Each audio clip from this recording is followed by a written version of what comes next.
Section 15. Chaturvarnya, division of society into 4 classes with the same old casteist labels, is a snare.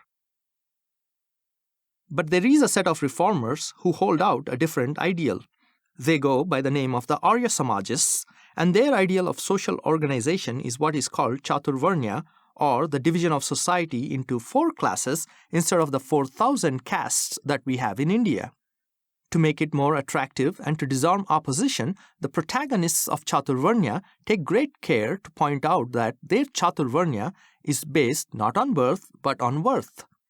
At the outset, I must confess that notwithstanding the worth basis of this Chaturvarnya, it is an ideal to which I cannot reconcile myself.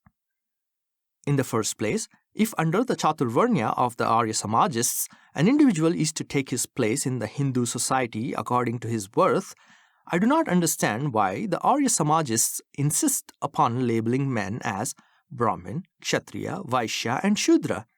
A learned man would be honored without him being labeled a Brahmin. A soldier would be respected without him being designated a Kshatriya. If European society honors its soldiers and its servants without giving them permanent labels, why should Hindu society find it difficult to do so, is a question which Arya Samajists have not cared to consider. There is another objection to the continuance of these labels.